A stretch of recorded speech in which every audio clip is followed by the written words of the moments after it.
Dear reader, allow me to introduce you to my book. Though it might at first appear like many books you've come across, it is far from ordinary. You may, therefore, have some misunderstandings about its nature.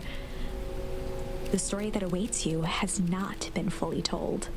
In fact, its conclusion is not yet known, even to myself. It is in that way that my book is special. It is in that way that you are special. Without you, there is no story. Chapter 1. Normal isn't what it used to be. This is a story about change. Nestled in a shallow valley is the town of Beacon Pines. Far from the town square, across the river, past the neglected welcome sign, a young boy walks alone at dawn.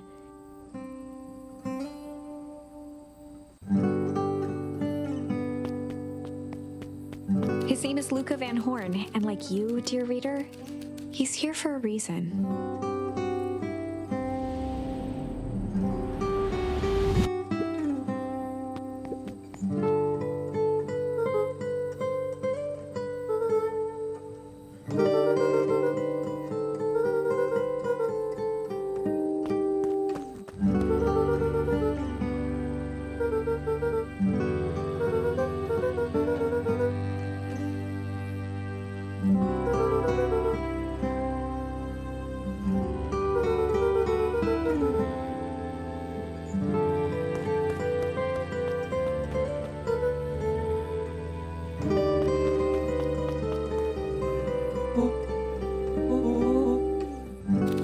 Was Luca's closest friend. He possessed many fine qualities, but subtlety was not one of them.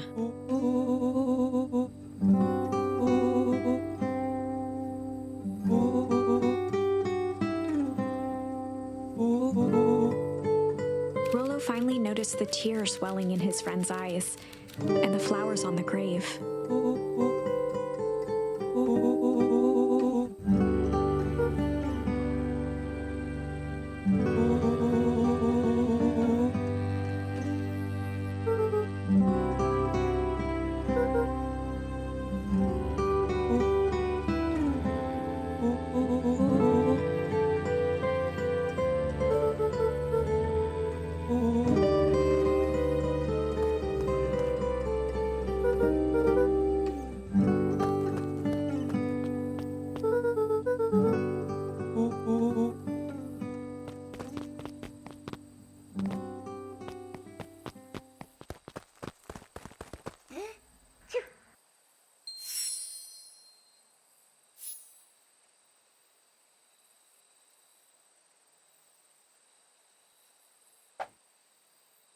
Wonderful! I had a good feeling about you from the moment you opened my book. That charm is a very special thing. Very special indeed. Keep hold of it for now. Its purpose will reveal itself soon enough.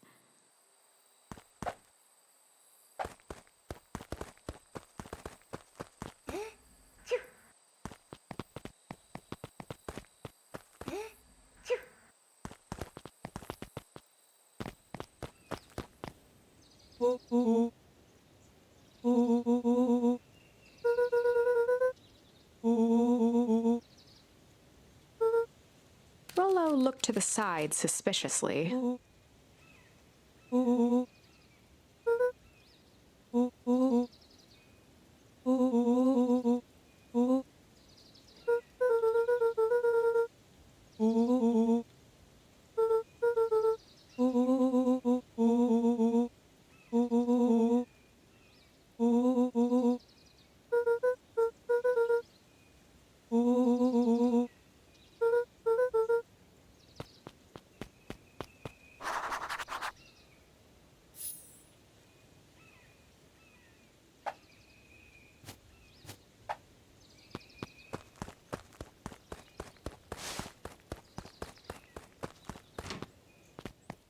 Dear reader, forgive me for this interlude.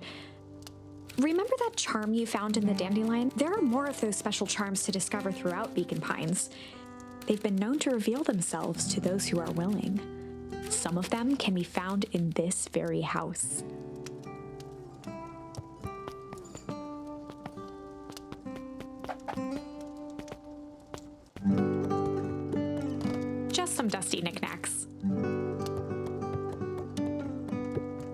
Since Gran had moved in, the house was more peaceful, more orderly, and more covered in flowery fabric.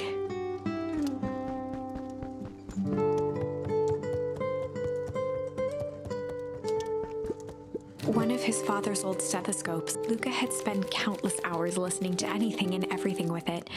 Not for years, though.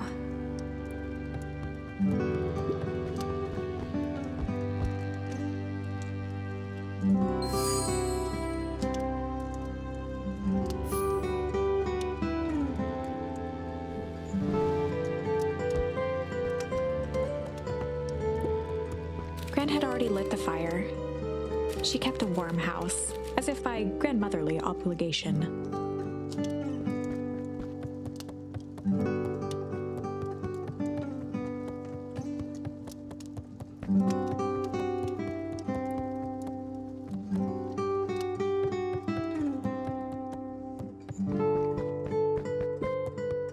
The only piece of furniture Gran had brought when she moved in was an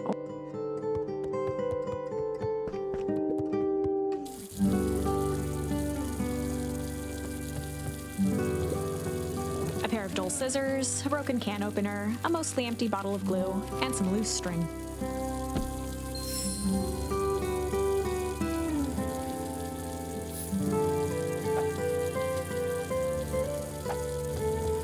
An array of prepared meals crowded the refrigerator, each labeled with the day of the week. Oh my, this is quite exciting. I am now certain that you are the one I've been waiting for all these years. You'll recall I was a bit coy regarding the use of charms earlier. Excuse me, I tend to have a flair for the dramatic. You are about to encounter your first turning point. There are certain times in this tale when everything hinges on a single word. Step forth, dear reader. On the other hand, I suppose there's no reason to rush things. Gran will be waiting when you return.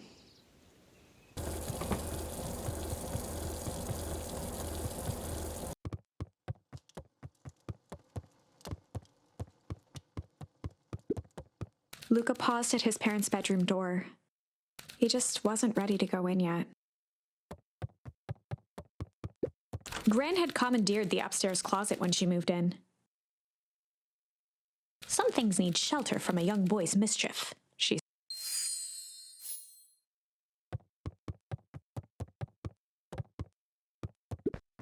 Gran's bed was undisturbed. Luca didn't mind that she had a habit of falling asleep in front of the fireplace. It meant that he could read late into the night.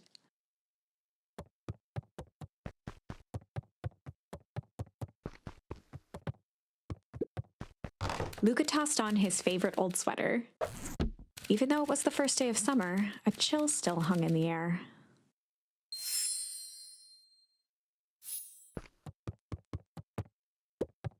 Gran's moving in meant that most of Luca's things had been crammed in the corner. Luca was somewhat annoyed by the situation.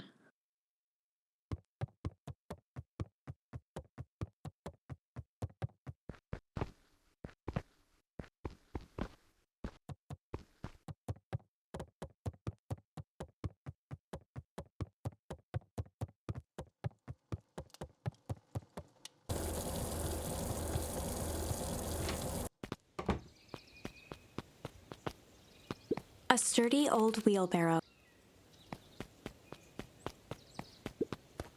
Young Luca would spend hours hiding in the bushes, waiting for a chance to jump out and startle his mother. She always enjoyed humoring him by feigning terror.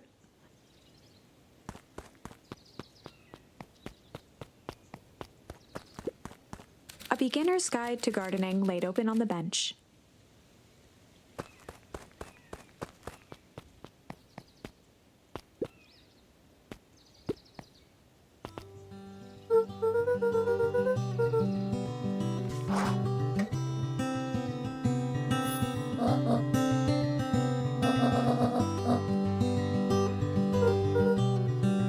The less Gran knew, the better for everyone involved.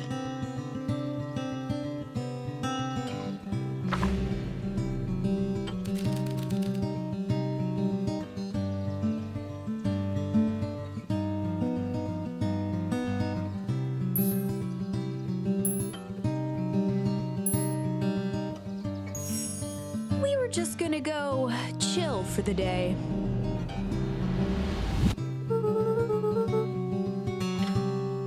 The best lies are built on truth.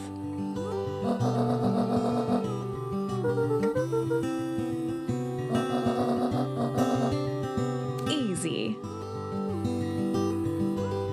Impressive. You've managed to navigate your first turning point without too much of a mess. That is the power of charms. A single word can change everything. I think it's time to introduce you to the Chronicle.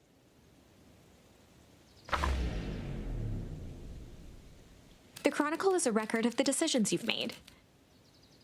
You can see the turning point, which has been revealed. At any time, you can use the Chronicle to go back and invoke different charms, creating new branches. Luckily for us, this is the one and only turning point where the charms won't dramatically alter fate. It's the perfect opportunity to experiment with rewriting things.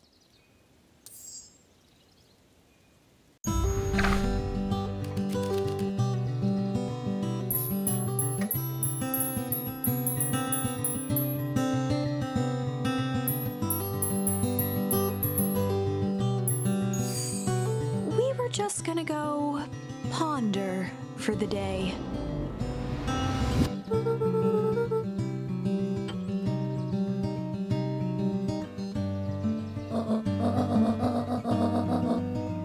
This was Luca's chance to sell his alibi.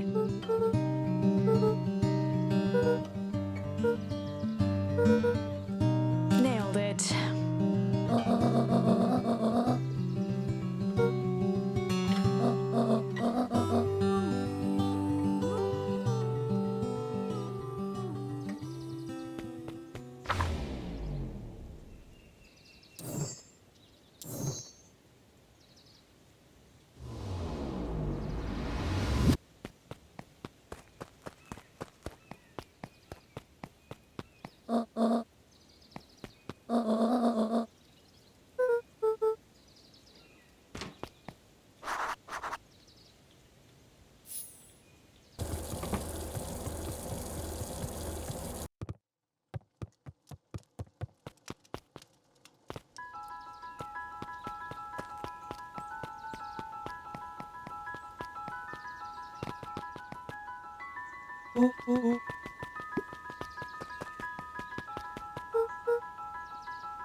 For a town that saw few visitors, the welcome was perhaps more grand than necessary.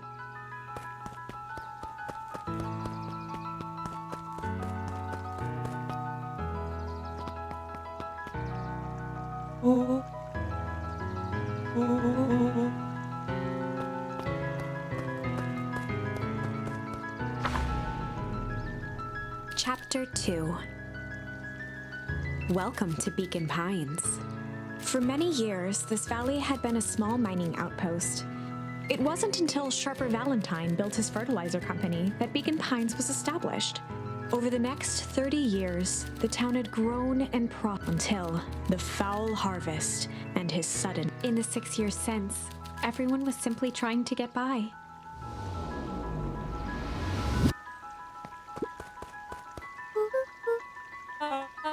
William Kerr was the CEO of Perennial Harvest Company. He had become a fixture around town over the past few years. After the failing of Valentine Fertilizer, the town was hungry to welcome a new source of employment.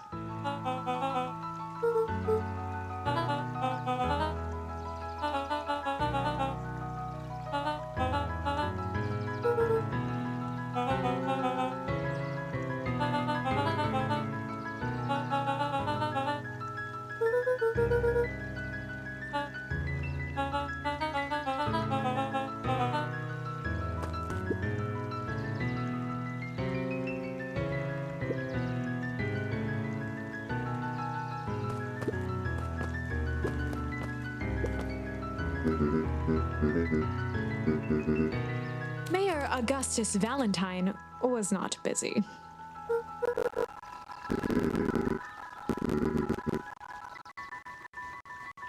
Flustered, Gus instinctively loosened his tie.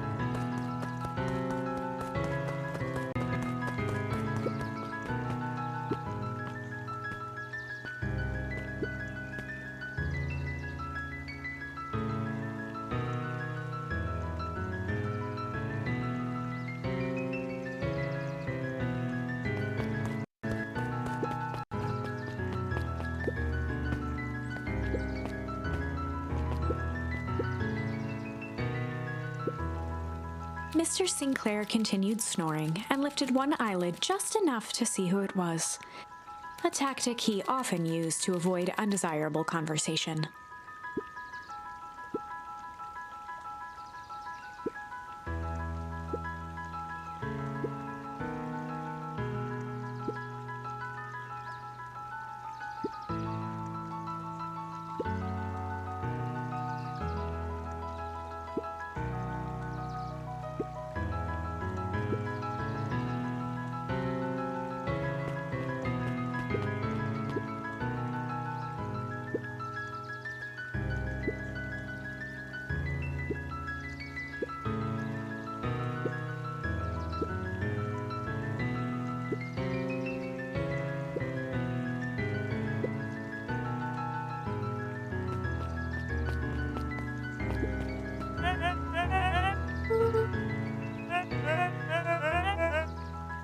He pulled a pen from the pocket of his sweater vest and began to frantically jot something down on a clipboard.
Pete stopped scribbling and glanced up from the clipboard.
Whenever Luca saw his dad's chair by the pond, it reminded him of the days they'd pack up a couple of sandwiches and fish until sun.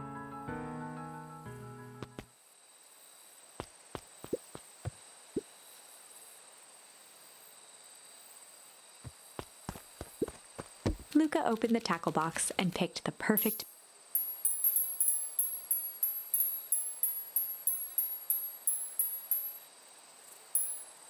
Luca gently baited a feather onto the hook. Good for skimming the surface.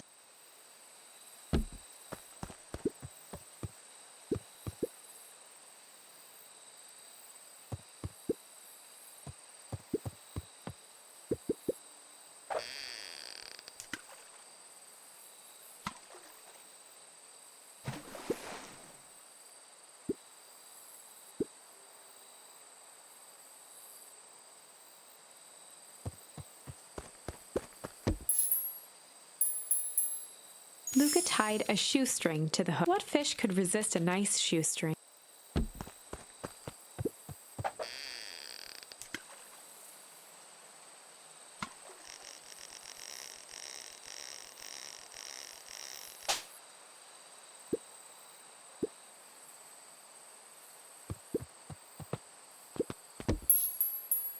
Luca tied a shoestring. What fish could resist a nice...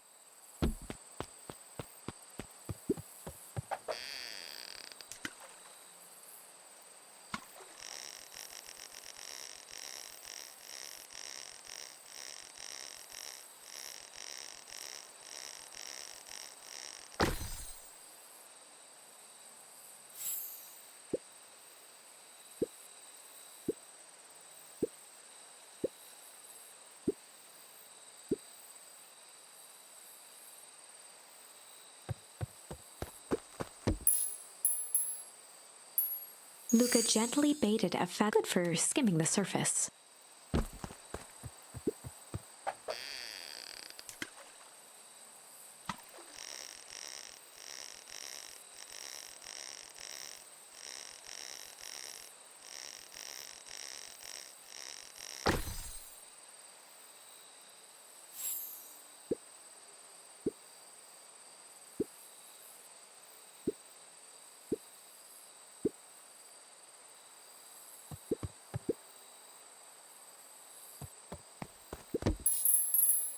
Luca gently baited a good for skimming the surface.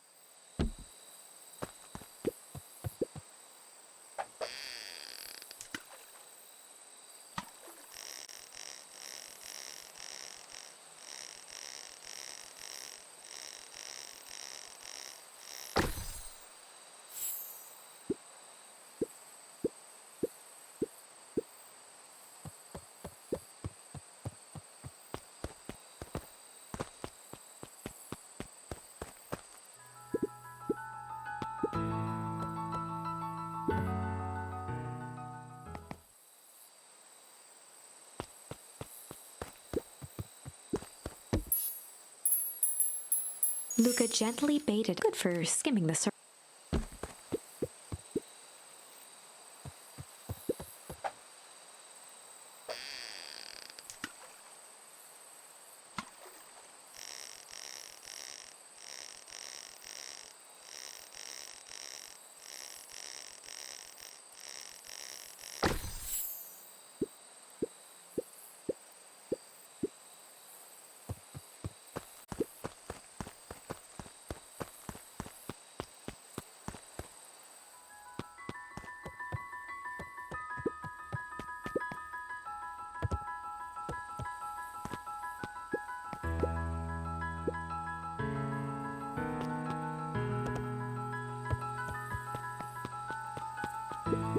The boys had a good thing as long as they kept old Jeff happy.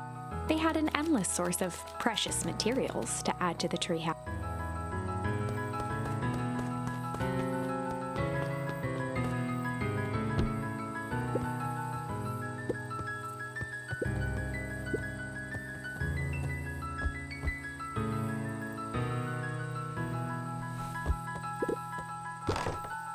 On certain nights, when the clouds were just right, the boys could tune into strange patterns of stuff. Rollo thinks it's aliens. He always thinks it's aliens.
Luca's winter coat decommissioned for the summer. With the cold holding out longer than usual, he reconsidered its usefulness.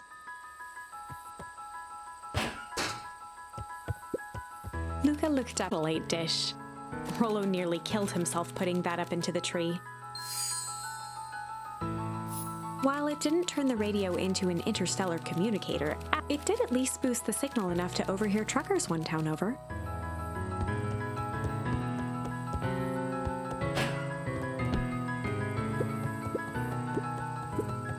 After Luca's father had passed, Rollo became obsessed with them building their own Hank atomic star scraper. It was some time before Luca realized it was Rollo's way of keeping him occupied.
Luca could see the morning regulars nestled in their booths at the early bean.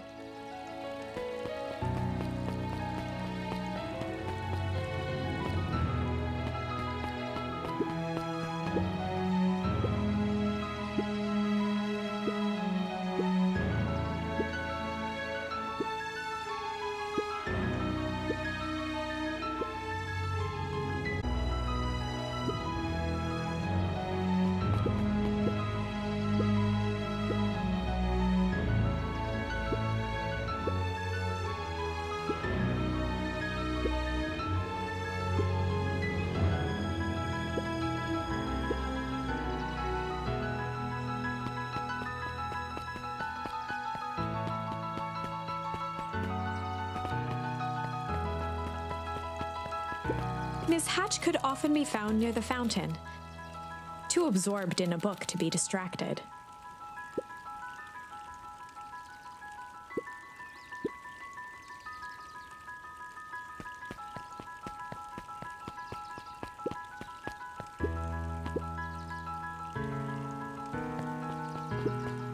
Holden Wilder ran the local paper of record, the Beacon Beacon.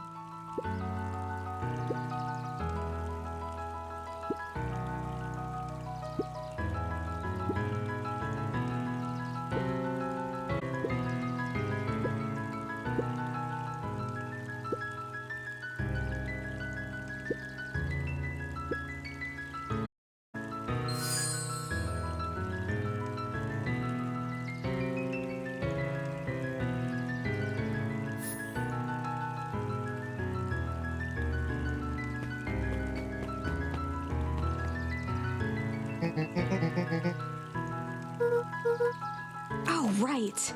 Rendezvous with Roxy. This is an important turning point. The first time where your charms will change the course of fate. And currently, we only have one suitable charm at our disposal. Have no fear, we can always return later using the Chronicle once we find more charms.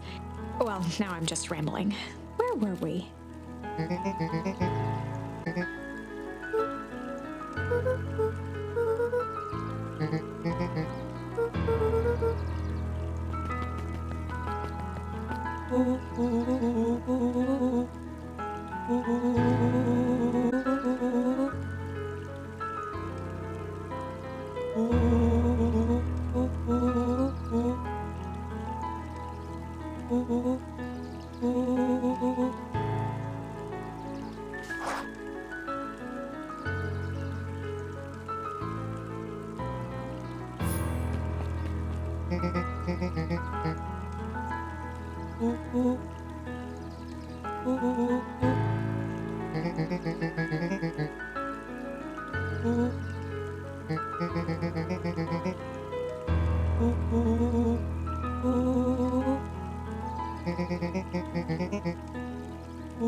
Rollo froze as Roxy took a step toward him, cracking her knuckles.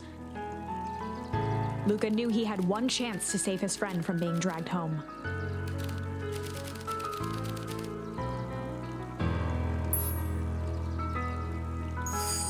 In the past, he found the best way to deal with an enraged Roxy was to be a little chill.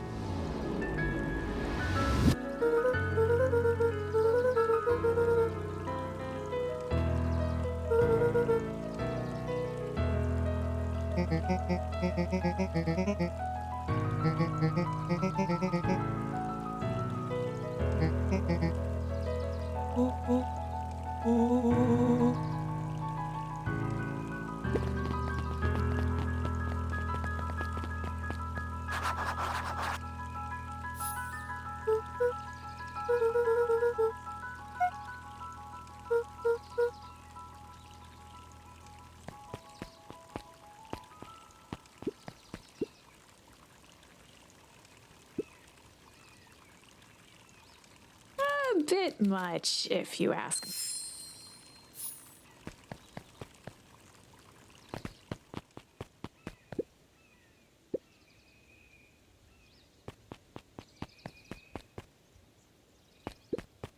Jeff's Hardware closed down about a year ago. The effects of the foul harvest stretched wide. When there are no crops in the field, tractors don't need fixing.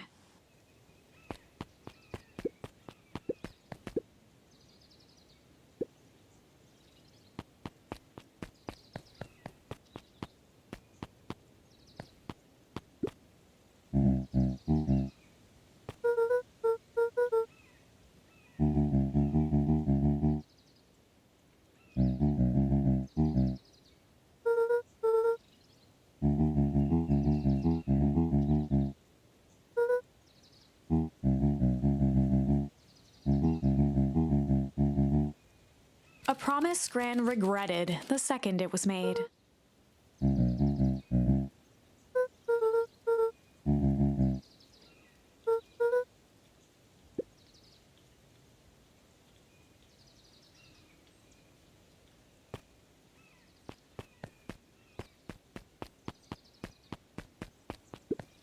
The phone booth was brand new, part of Perennial Harvest's Beacon Pines Reborn initiative. It didn't see much use.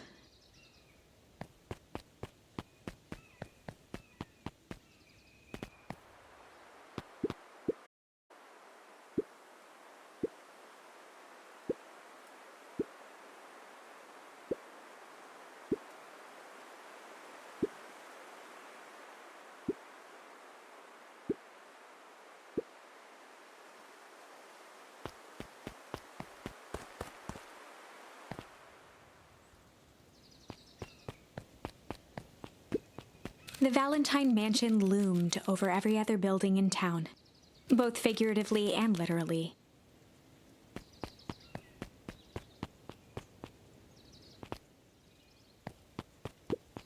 After the foul harvest destroyed their wealth and reputation, the Valentines shuttered off their estate from the rest of town.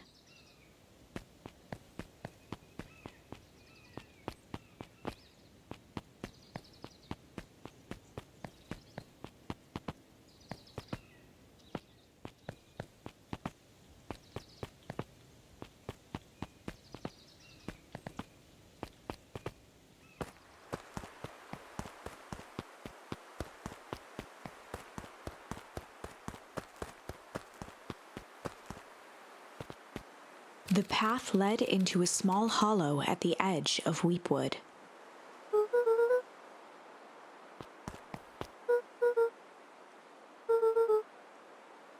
The fence thrummed with a gentle electric buzz. Luca often asked himself what Rollo would do, so that he could rule out that option.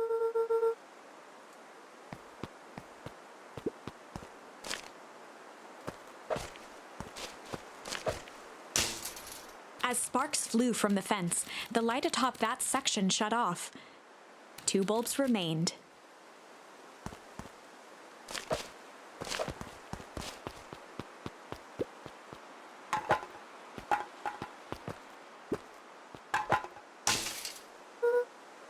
One more to go.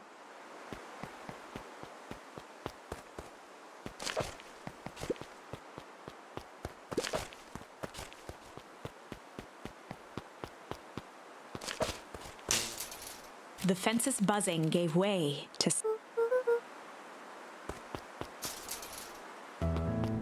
Every kid in town knew the old Valentine fertilizer building. Long abandoned, the warehouse once served as the industrial heart of Beacon Pines. Now, it stood only as a reminder of things left behind. The dormant building showed strange signs of life.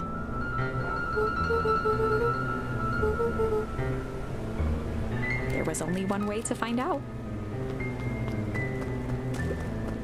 The water looked almost diseased. It flowed slowly into the woods.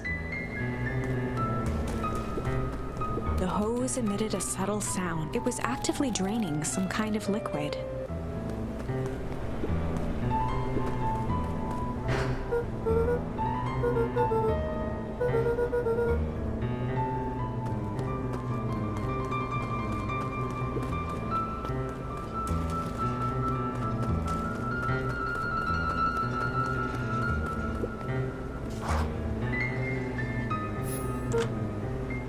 Luca thought he heard faint sounds coming from the other side of the door.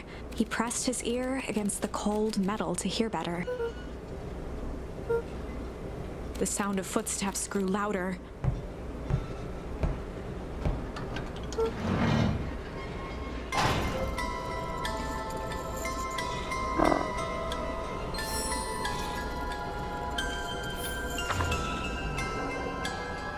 The heavy steel door knocked Luca to the ground.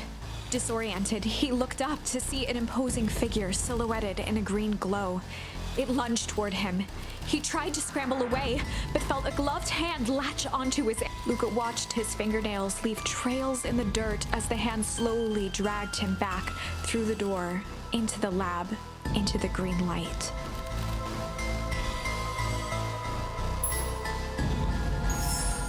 This is a story about change. It was far from the sort of change Luca imagined for himself. But change is, after all, a dangerous animal. The end? I probably should have warned you about this. There are many paths that our story can take. Most will end in tragedy. But don't let that discourage you. We will find the ending that this story deserves. I just know it. From here on out, a charm will have a check mark when it's been used to its full potential at a given turning point. Now, let's try something different.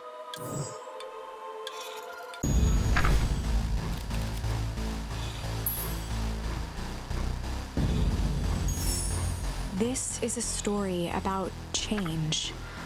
It was far from the sort of change, but change is, after all, a dangerous... The end? I probably should have... There are many... Most... We... From here on... Now, let's...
In the past, he found the best way to deal with an enraged Roxy was to be a little shit.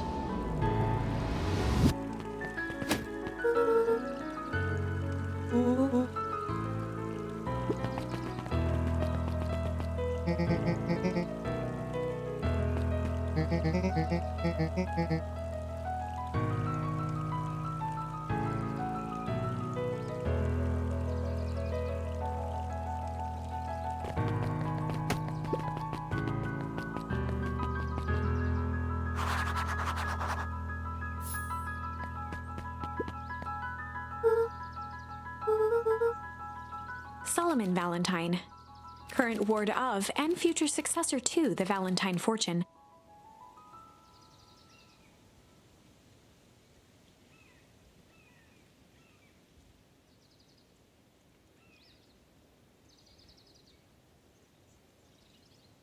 huffed as he brushed off his pants.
Solomon trifled a gesture toward the approaching heiress Valentine.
As the glowing windows of the old warehouse came into view, Rollo began to bounce excitedly.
The boy sat petrified under the weight of the bag.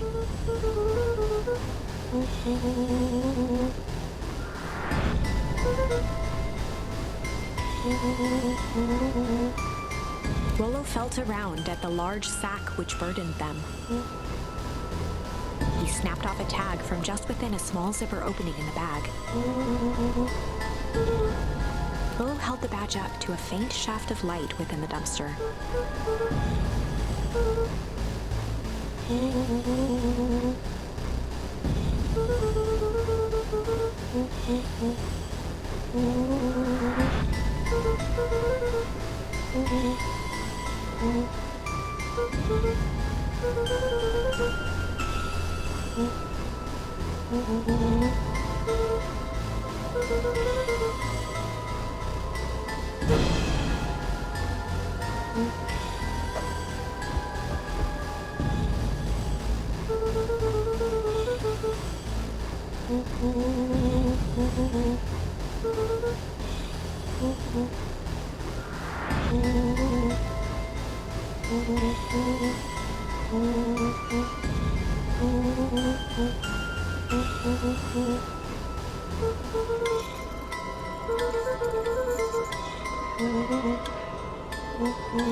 Lucas sat in the dark, tracking the sound of Rollo's footsteps as he ran. 1, 2, 3. He pressed his ear to the dumpster wall, straining to hear Rollo's footsteps as they faded away. 15, 16, 17. He tried not to think about the contents of the dumpster as he counted. 35, 36, 37. The thick stench made it hard to breathe. Screw it, that's long enough. Luca carefully lifted the lid and peered out. Nothing. No sign of Rollo. No sign of the man in the yellow suit. Time to haul ass. Luca clambered from the dumpster, stumbling to his knees. He was up like a shot and running, sprinting toward home as fast as he could. Beacon Pines flew by, blurred by the tears that welled up in his eyes. He wouldn't remember getting home at all that night. Throwing his front door open, storming up the stairs to his room and surrendering to sleep almost as abruptly as he hit his pillow. Chapter 3. Finding a Friend. The next morning, it was quieter than usual at the breakfast table. Only the sound of silverware and chewing interrupted the awkward silence.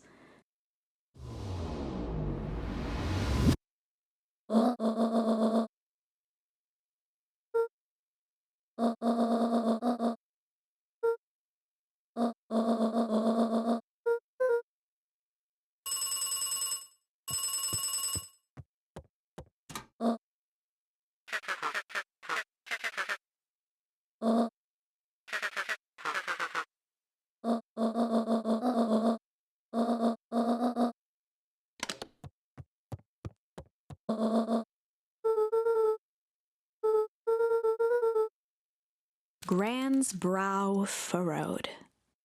She let out a long sigh. Her voice was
a faint electronic sound floated in the air.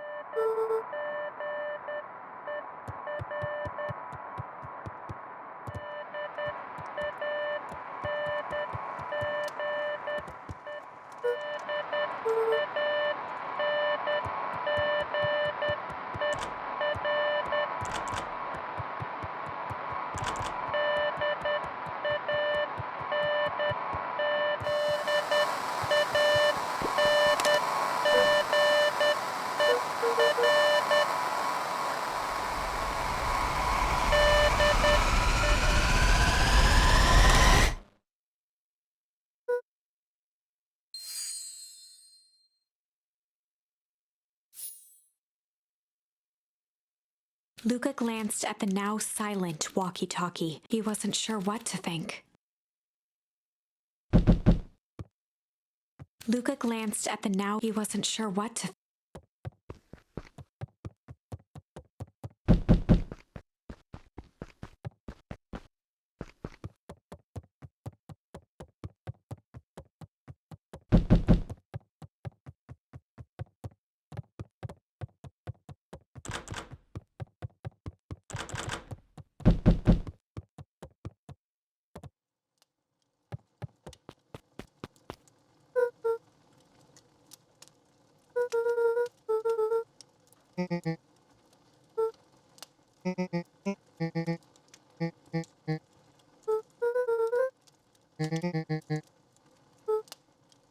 A pit formed in Luca's stomach.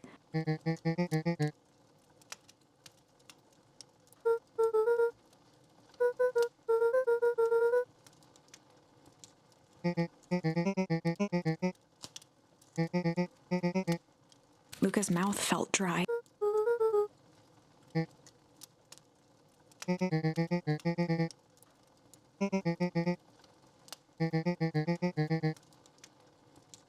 Luca could feel his heart beating in his throat.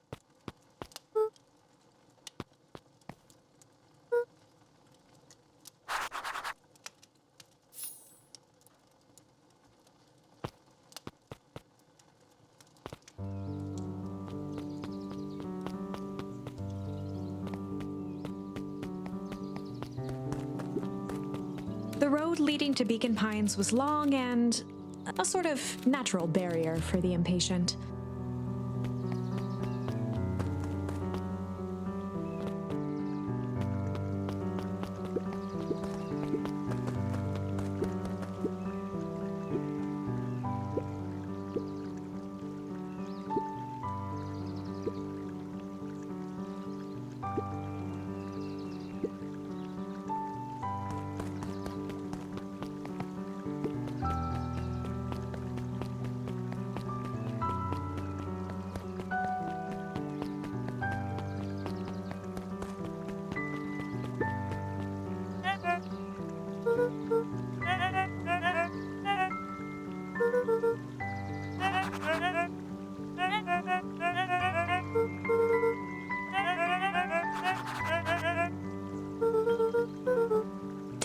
looked up from the clipboard excitedly.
We all know Beacon Pines is a great town.